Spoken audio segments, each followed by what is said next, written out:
All right, so we're diving into this winner's mindset idea. We've got a really interesting mix of sources here. Yeah, it's fascinating. Stories about what makes people successful, advice on habits and thought patterns, Uh-huh.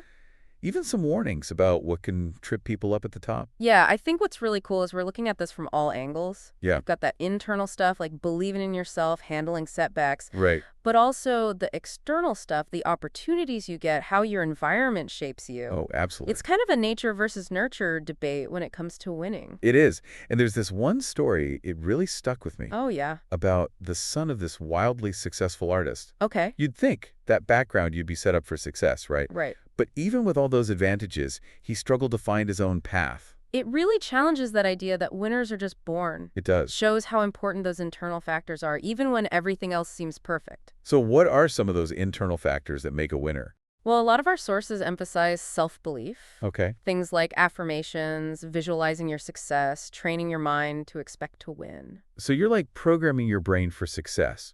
But isn't that a bit like wishful thinking? Not necessarily. There's actual neuroscience behind this. Mhm. Positive self-talk can actually change your brain chemistry, Really? making you more optimistic and resilient. It's about shaping your mental landscape on purpose. Wow, so there's real science behind it. I remember reading about this martial arts legend. He wrote a letter to himself years before he was famous, outlining all these ambitious goals. Oh, It wow. was like he already saw himself as a winner before anyone else did. That's a great example of how powerful visualization and goal setting can be. Yeah. It's about having that clear vision of where you want to go and taking steps to get there. But what about those people who say they're thinking positively, setting goals, but not seeing results? What are they missing? That's a great question. Honestly, there's no single answer. Yeah. Some people might need to work on their self-awareness, knowing their strengths and weaknesses. Others might be getting in their own way with limiting beliefs, those negative thoughts that hold them back. So how do you overcome those? It's a process, for sure, but a lot of it comes down to recognizing those negative thoughts when they pop up Okay. and then challenging them, asking yourself, is this really true? What evidence do I have? And sometimes it's not just what's going on inside, right? Right. What about opportunities, circumstances? Like we were just talking about that artist's son. He still struggled. Yeah. But what about people who don't have those advantages? How much does that affect their ability to succeed? That's a crucial point. We can't pretend everyone starts on a level playing field. Right. Think about someone growing up in poverty, facing systemic barriers, limited access to education, resources. Their journey to success is going to look different from someone born into wealth and privilege. So are we saying some people are just destined to struggle while others have it easier?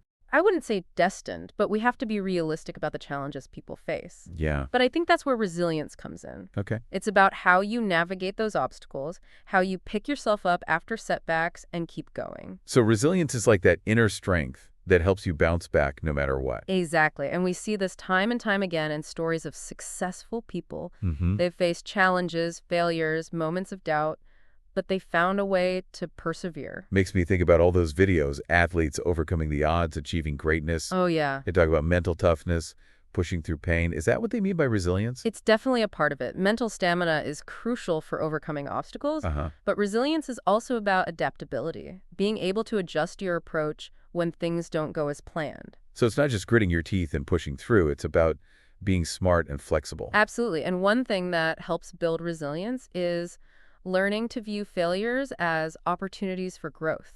Oh, interesting. So instead of seeing a setback as I'm not good enough, you reframe it as a chance to learn and improve. We talked about a guy earlier, started as a construction worker, ended up a millionaire, right? Yeah. He didn't let his initial lack of skills hold him back. He was determined to learn and grow. Exactly. And that's ultimately what led to his success. It makes you wonder what we could all achieve if we could just shift our perspective on failure, embrace those learning opportunities. It's a powerful shift in mindset, and it's something anyone can cultivate. Speaking of mindset, we've talked about those internal factors that contribute to a winner's mindset. Yeah. But what about the potential downsides? Is there a dark side to all this focus on winning?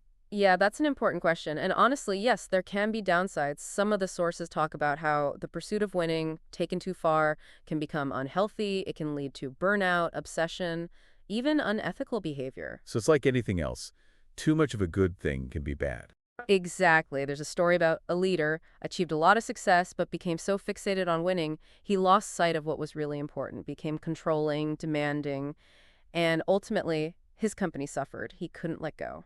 It's a good reminder that success isn't just reaching the top. It's how you get there and what you do once you're there. So how do you find that balance? How do you stay grounded and avoid those pitfalls? Well, a lot of it comes down to self-awareness and having strong values. It's about defining what success means to you and making sure your actions align with those values. So it's not just about achieving the goal, it's about how you achieve it and who you become along the way. Exactly. And I think another key is staying connected to something bigger than yourself, whether it's family, community, a cause you believe in. Having a sense of purpose beyond personal achievement can help you stay grounded. It's interesting, and some of the sources talk about that too. True success isn't just personal achievement.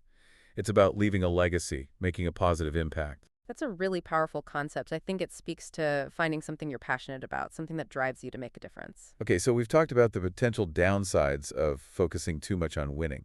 But how do you maintain that winner's mindset without falling into those traps? How do you stay motivated and keep pushing even when things are tough? One thing that seems common among successful people is discipline. Okay, It's about those habits, routines that support your goals even when you don't feel like it. so it's not about waiting for inspiration.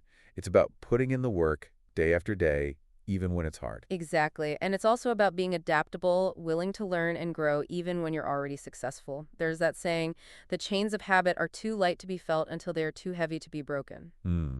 It's about consistently making those small choices that support your long-term goals. It makes sense. You don't become a champion overnight. It's that consistent effort that really makes the difference. Absolutely. And one thing that can really help with consistency is surrounding yourself with the right people.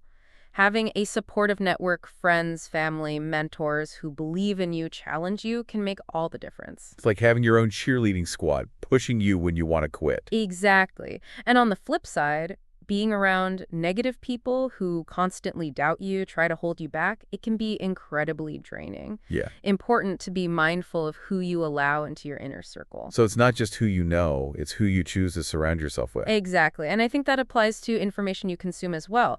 Surrounding yourself with positive, inspiring content, incredibly motivating. Mhm. On the other hand, constantly exposing yourself to negativity, drama, can really bring you down. It's like feeding your mind a healthy diet, just like you would your body. I love that analogy. So true.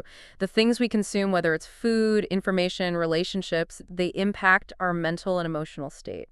So we've talked about discipline, surrounding yourself with the right people, feeding your mind positive content. What else is key to maintaining that winner's mindset? One of the most important things is embracing a growth mindset. It's about being open to learning new things, seeking challenges, not being afraid to fail. So instead of seeing failure as a sign of weakness, you view it as an opportunity to learn and improve. Precisely. People with a growth mindset believe their abilities can be developed through dedication and hard work. Uh-huh. They're not afraid to step outside their comfort zone, try new things, even if it means making mistakes along the way. So it's about focusing on progress rather than perfection. Exactly, and I think that ties back to celebrating your wins, no matter how small.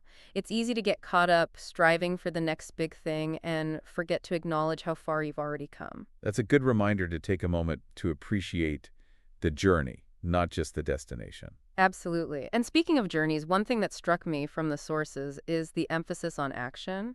It's not enough to just think positive, set goals. You have to actually do something to make them happen. Right. It's like that saying, the world is waiting for you. What are you waiting for? Exactly. Several sources highlight taking massive action, even small steps at first. Mhm. They talk about momentum, how every action builds on the last, leading to incredible results over time. Like that snowball effect. You start small, but as you keep rolling, it gains momentum, grows bigger and bigger. Precisely. And as you take action, you'll find those limiting beliefs, fears, start to fade away. Yeah. You build confidence through experience and realize you're capable of far more than you initially thought. So are we saying anyone can be a winner just by taking action? It's not quite that simple. Action is crucial, but it needs to be fueled by the right mindset, willingness to learn, resilience to overcome setbacks. It's aligning your thoughts, beliefs, actions towards a common goal. Makes me think of all those entrepreneurs, innovators who started with an idea, turned it into something extraordinary. They didn't just dream, they took action, faced challenges, kept pushing till they achieved their vision. Exactly. Their stories are a testament to the power of a winner's mindset in action.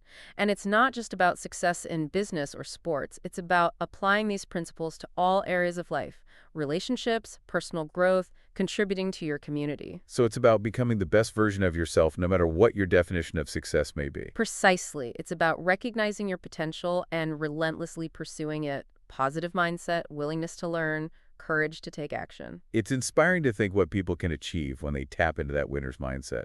But what about those who haven't had much success yet? Where do they start? It starts with Okay. a decision to no longer accept mediocrity, to step outside your comfort zone and start believing in your potential. And then you start taking action, set clear goals, break them down into smaller steps. Celebrate every victory you learn from your mistakes. Surround yourself with supportive people. Never give up on yourself. Sounds like a journey filled with challenges, rewards, ups and downs, but ultimately a path worth pursuing. Absolutely. It's a journey of self-discovery, growth, and ultimately becoming the best version of yourself. This has been an incredible deep dive. We've covered so much, from the neuroscience of positive self-talk to the importance of ethical decision-making, the power of action. What are some key takeaways for the listeners? Well, I hope they've gained a deeper understanding of what makes a winner's mindset. It's not just luck or talent. It's about developing the right beliefs, habits, behaviors that support success in all areas of life. And for those still struggling to find their winning edge, what advice would you give them? I'd encourage them to start by identifying their limiting beliefs and consciously replace them with empowering ones. It's about shifting your internal dialogue from I can't to I can and I will. I love that. It's about taking control of your thoughts and choosing to believe in yourself. Exactly. And then taking action, even just one small step. Every action builds momentum, creates a ripple effect that can lead to incredible results. This has been a truly inspiring conversation. I feel like I have a whole new perspective on what it means to be a winner. But before we wrap up, I'd like to leave our listeners with a final thought. What kind of legacy do you want to build? What impact do you want to have on the world? That's a powerful question. It invites us to think beyond our own achievements and consider the ripple effect of our actions. What kind of positive change do we want to create? How do we want to be remembered? It's a question worth pondering. And with that, we've reached the end of our deep dive into the winner's mindset. We hope you enjoyed it and feel inspired to unleash your own inner champion. Yeah, it really makes you think, doesn't it? What do I want to be known for? What will people remember? It's a big question. You know, it's funny. I started this whole deep dive thinking winner's mindset was all about like crushing it, being at the top, Yeah. but it's so much deeper than that. It's not just the outside stuff, right? Yeah. It's the resilience, the self-awareness, using your strengths to actually make things better. For anyone listening who's feeling stuck, doubting themselves, what's the one piece of advice, the most important thing? I'd say challenge those negative thoughts when you hear yourself saying, I can't replace it with, I can and I will. I love that. Taking control, choosing to believe. And then take action. Even if it's tiny, a small step, you'd be surprised how much momentum builds from that. This has been so insightful, honestly. I have a whole new view on what it means to have that winner's mindset. It's been great exploring this with you. To everyone listening, thanks for joining us. Remember, the power to create a winning life, it's all within you. Absolutely. So go out there, embrace the challenges, and never stop believing in yourself and your ability to make a difference. That's it for our deep dive into the winner's mindset. Hope you found it inspiring. We'll see you next time.